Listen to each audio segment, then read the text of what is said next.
Hello YouTube. Okay, I'm gonna film a quick little blurb of me talking. So it's like 4 a.m. in the morning. I like this because there's nobody around. It's bright enough as long as the street lights around.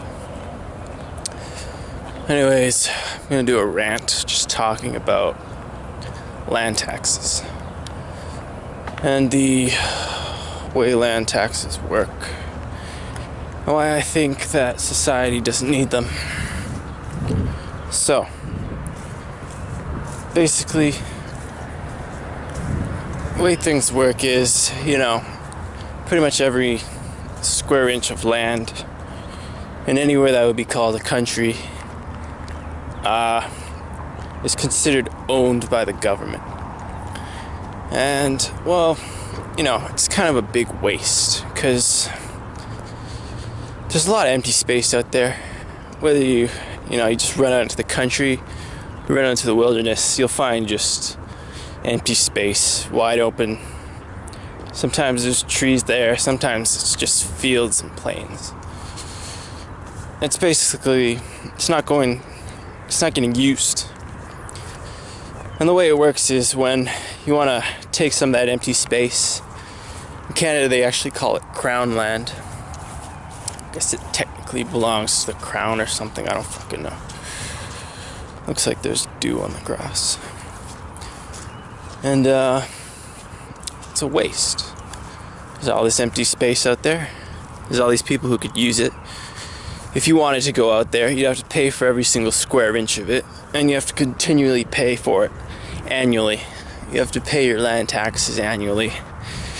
Now the problem with that is you can only really pay with government dollars, government fund dollars, Canadian, American, whatever. And the only place you'd ever get that is in the vicinity of a federal building, which is pretty much, you have to be around, say, a bank, or a place where they can distribute money. So unless you're like an author who wants to go live off the grid and just take some of that empty land that's basically being unused, sort of live like the natives, I guess. Really, the only way you can make money is you have to find a way to make money without having to go to a workplace. Because the majority of workplaces they're in the city, where all the federal buildings are and the banks are and such. So it's considered squatting, or it's considered illegal to basically just go out there and, erect a house or home or structure. Anything larger than a lean-to is considered, we gotta take that down, right? As though it were an actual criminal activity. Which it really isn't, you're just going out. You just want to fuck off from society, When you get down to it, society it's not overpopulated, it's overcrowded. And there's a great difference. The difference between overpopulating and overcrowding is that, distribution. It's all about distribution. That's the great difference between overpopulation and simple overcrowding. So, there's a lot of people. Anyone can attest to that. You go to the highways. I'm actually beside a highway right now. You go to the highways in the morning time or in the evening time and rush hour is happening, and there's all those street car accidents that just, slow down that rush hour. So your 1 hour commute turns into 1.5 hours or 2 hours. Because everybody's driving in from the suburbs every morning. It's a huge waste of money and time. The fact that all the jobs are in the city and all the people living out in the suburbs, it's a really silly concept. That's generally the way it works, because everybody works for government dollars. So, you have to be in the vicinity of a federal building. You have to be somewhere where you can receive federal money. You're not allowed to print your own federal money because it's a crime, obviously. And so you're sort of stuck with this big waste of time where all the affordable housing is in the suburbs and all the jobs are in the city. And so people are just sort of squabbling back and forth, trying to make ends meet. And anybody who wants to fuck off really can't. You know, they really are stuck in the vicinity of the city or within the city itself, living in apartments and shit. You know, it's really tiny housing and apartments. I think it goes without saying that most people would like, you know, just a simple house with a front yard and a backyard. Hell, I think a lot of people would live in something like a cabin or a hut even. Not a lot of people are fond of living in little shitty apartments. It appeals to the elderly a lot because there's no land maintenance. They don't have to cut the lawn in such an apartment. But as far as the people who just want to, you know, have some land, maybe have a dog, grow some food in their back or front yards, you really can't do that.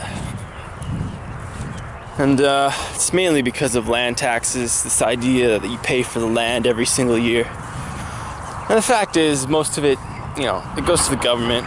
So it goes to build like guns and bombs and tanks and dumb shit like that. So if you were to look at your rent, even in an apartment, it is pretty high. The rent is always geared to whatever the minimum wage is in that area. So, you know, if you're working for like $10 an hour or something, then the rent will roughly reflect what somebody who makes $10 an hour makes in a month. You know, it takes a good percentage of their money off, and it's kind of ridiculous. I remember being at an employment center, and they were talking about this. They're just giving this presentation about how, the minimum wage in Toronto is just below the poverty line, you know. They actually wanted to raise it from $11 to $19 so it'd be above the poverty line. I mean, it goes without saying that we have more than enough space. Canada is second largest landmass in the world, but the population of Canada is roughly about the population of the state of California, which is actually drastically smaller in terms of landmass. So it's an interesting concept. So for the average person who would like to just, you know, fuck off, just leave, go build a house in the woods, which probably applies to most homeless people, street children, even single mothers who can't make the rent due, and then they just end up going on social assistance. It goes without saying, a lot of people could, with just physical force alone, build their own little house, fill it with whatever they want, and gradually add to it until it meets their size requirements. But if you were to do that without paying the government, they'd probably come and kick you out and take your house and tell you to fuck off. Go back to the little city, live in a box, maybe go on social assistance or something stupid like that. So, yeah, when you see the droves of homeless people, it goes without saying, not many of them would mind running to a hardware store and grabbing something for $40 that they could build a house with out in the middle of nowhere. Live like the natives, I guess. And they really wouldn't bother anybody. So, I guess when people are talking about their freedom and they're saying they're slaves to the machine and stuff, a lot of times they do mean that they would like to just, you know, just leave the city, leave the populated areas and just go wherever, mind their own business and live their lives, not have to pay land taxes. So when you really get down to it, there's a few dynamics in place, you know. The human being is the only animal, it's the only organism that pays to live on planet Earth. As well as, the human being is the only animal or organism that can't survive outside at night. You know, if you look at a sparrow or a rabbit or a bear or a beaver even, all these things can survive the night. You know, they have a layer of fur. They can survive the cold. They can survive the radiation from the sun. But you know, you put a human outside, especially if they're naked, they'll freeze to death in the nighttime. They'll shiver their asses off. You know, if they get wet, it's even worse. And if they're exposed to the sun, their skin starts to turn red and burn. So, using that, you know, it really does create a sort of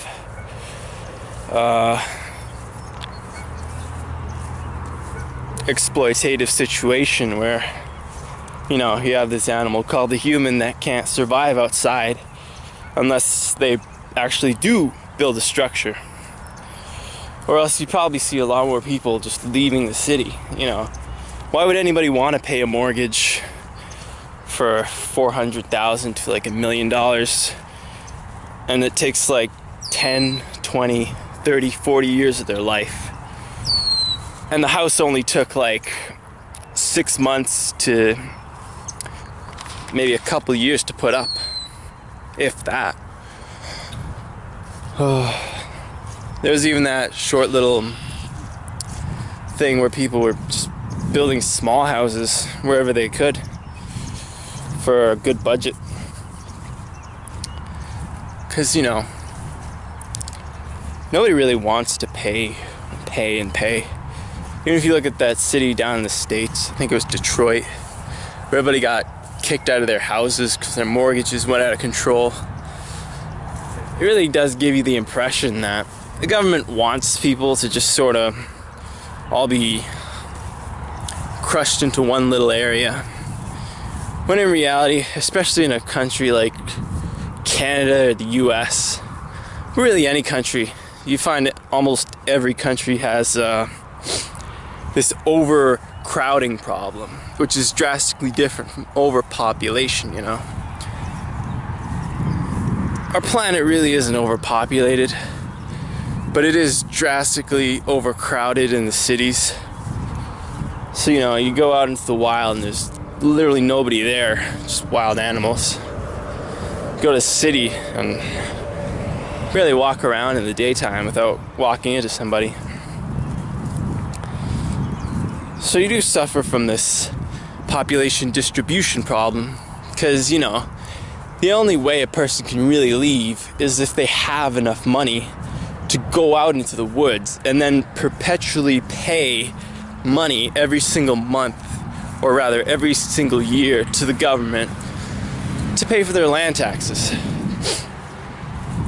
And you know, with inflation, they do go up. Numbers for paying for that do go up every so often. So it's sort of just a big waste of time and money to always be funding, to always just be paying for the land, just to say, hey, you know, I was born a human being onto the planet Earth, and here I am paying perpetually, forever basically, for as long as the government knows I'm living on the land, for as long as I'm a name and a number in the books. And so, you know, a lot of people, they struggle with the rent. They're struggling to always pay the bills, struggling to pay for food. They're always buying that bullshit food from the grocery store. You know, they always want to sell you the organic shit for twice as much. People are concerned about their food, you know. It makes sense that food affects your health, because it really is the building blocks of your body.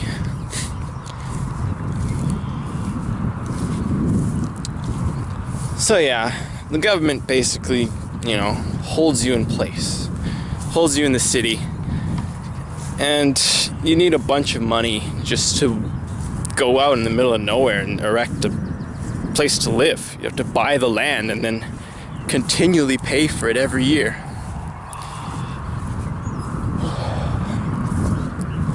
It also applies to agriculture. If you ever look at farmland, they're constantly growing on the same land every year, which doesn't make any sense because after a while, all the nutrients are gone from the land, and it's you basically have to leave the land for a bit to have all the nutrients come back, because, you know, stuff falls onto it and it decays, and that's where the nutrients comes from, you know, dead plants, dead animals, whatever. It just sort of decays into the ground, and then you can start growing there again. Even down in South America, the natives would take a plot of land and divide it into 4 to grow their food. So every 4 years they choose a different square from this square of land that they divided into 4. And so while they're not using the other 3 squares, they're sort of gathering nutrients. And it's really silly to think that, you know, people could actually be struggling with food. As far as I'm concerned, the moment we figured out how to put gasoline in farming tools, that was really the point when hunger ended, you know. Before that, it was like bison, bulls, and ox just like pulling carts and stuff to plow the land. So it took a lot more effort, whereas now, like, one person can feed probably 250 heads. And it used to be way less, probably like, took like 50 people to feed 50 people because they were plowing the land by themselves. When you look at it, it really has always been like that, you know. The government will chop up the land and sell it to you, even with the fact that most of the world's empty. You know, it seems like a drastic statement, but statistically, less than 1% of the planet is actually paved over with roads and concrete and asphalt.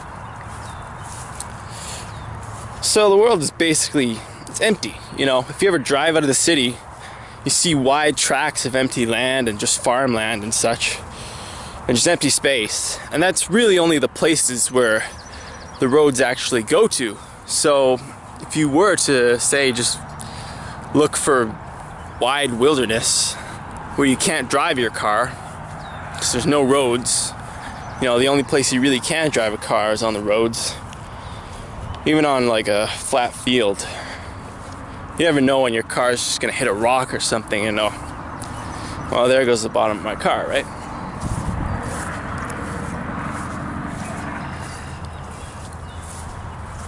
So, yeah, you know, you really do get the idea that you're a slave when you can't technically own the land. You know, you could be paying a mortgage for years and years and years.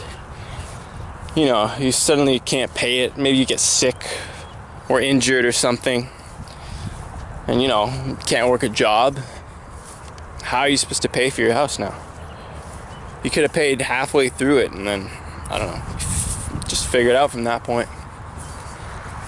It really is a big waste. Even the word mortgage, if you were to break it down, you have mort, like mortuary or mortician, as in to represent death, and the word gauge, as in to measure. So the word mortgage would be like to measure the time until death. And you know, people, if you're gonna pay for a house for 50 years, you basically are just spending your whole life paying this one number.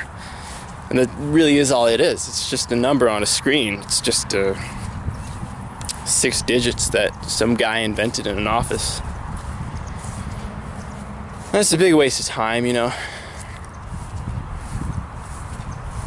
People probably would invest a lot more time into different things if they weren't constantly forced to pay just to live on the planet, basically. Just to say, hey, you know, I just want to live on the land and be left alone. It's like, well, you know, you're going to have to pay most of your wage. And when you consider the government determines the price of land as well as the price of, or rather, determines the minimum wage, it's really controlling both sides of the situation. Oh, we don't have enough money to pay our rent. Oh, you're also determining how much money we make? Oh, fuck. minimum wage is basically the bottom line, It's what most people make.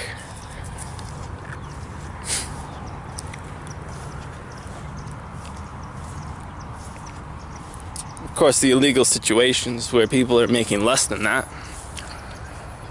Maybe because they don't speak the language or they don't have papers or whatever. So yeah, the human being is the only organism that pays to live on planet Earth. Human being is the only organism that really can't survive out in the wild due to the environment. And the human being is really just stuck in a little tiny area when there's a lot of space around. When you get down to it, it would make sense to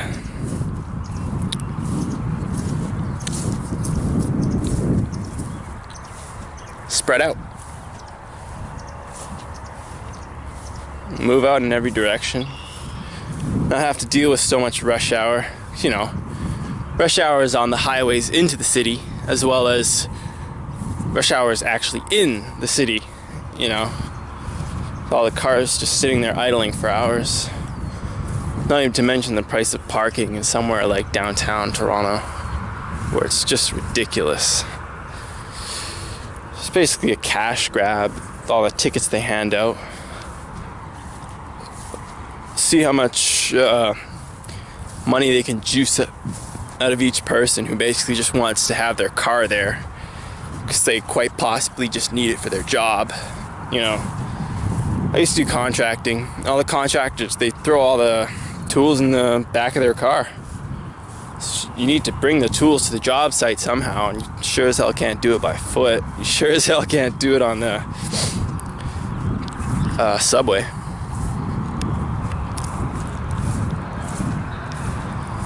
So yeah, when the government has all the land in its pocket, it also has all the resources. So you control the land, you also control the food distribution.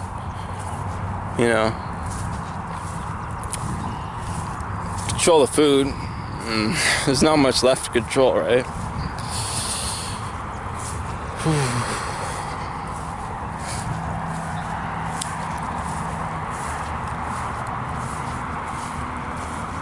Of course, you have public parks like this where couldn't even dream of putting down a house here. Not like anyone would want to. It's right next to a highway after all. Probably wouldn't get much sleep.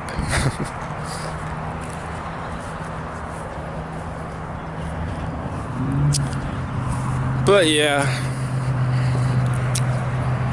there's a lot of empty space out there.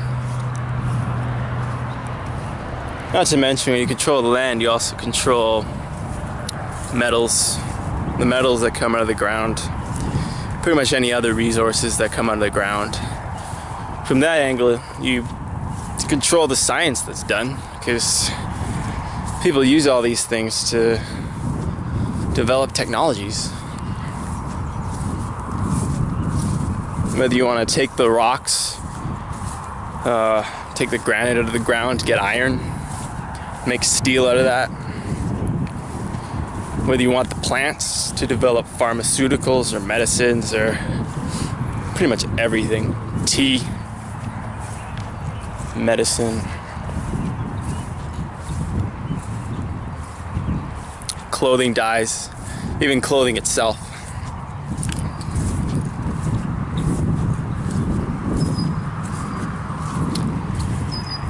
Yeah, really, as far as I'm concerned, a little bit of land should be a human right. I don't really like to use the word should, but it really makes sense considering, that's where the food comes from. People are always concerned about pesticides on their food, and, probably 10 different people touched your food before it even made it into your hands. You really don't know how it's grown or where it's grown or what was sprayed on it. But yeah, it's hard to grow a plant in the windowsill of your apartment. A lot of people who own houses really just they don't even have the time to do anything with them. Because honestly, some people, they spend 2 hours every day getting in and out of the city. That's almost 4 hours of your day gone. You know, you spend half your day asleep, basically. You spend half of 24 hours just sleeping. You spend 4 hours of it just traveling. The rest of it working a job. It's rather silly. Really has always been similar to that, with kings and queens and stuff handing out land to people, which is really laughable to consider, with all the empty space, all the wilderness, all the dumb bullshit concerned about land preservation, concerns about chopping down rainforests and stuff. But in reality, if you ever look at a native population, they live right in the middle of the wilderness for years, sometimes thousands of years. Like, your tribe has basically just been there for as long as they could count. They're pretty successful, you know.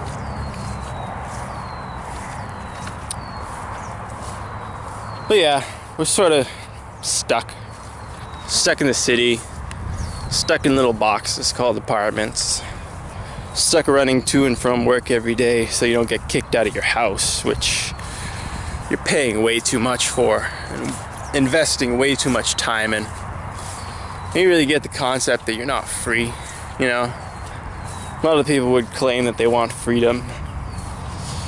They never really say, hey, maybe we should end land taxes and just, you know, fuck off. Leave the city, run as far as we can, build little houses, pull the granite out of the ground, get some iron, get some steel, grow our own food, make our own clothing. It doesn't matter.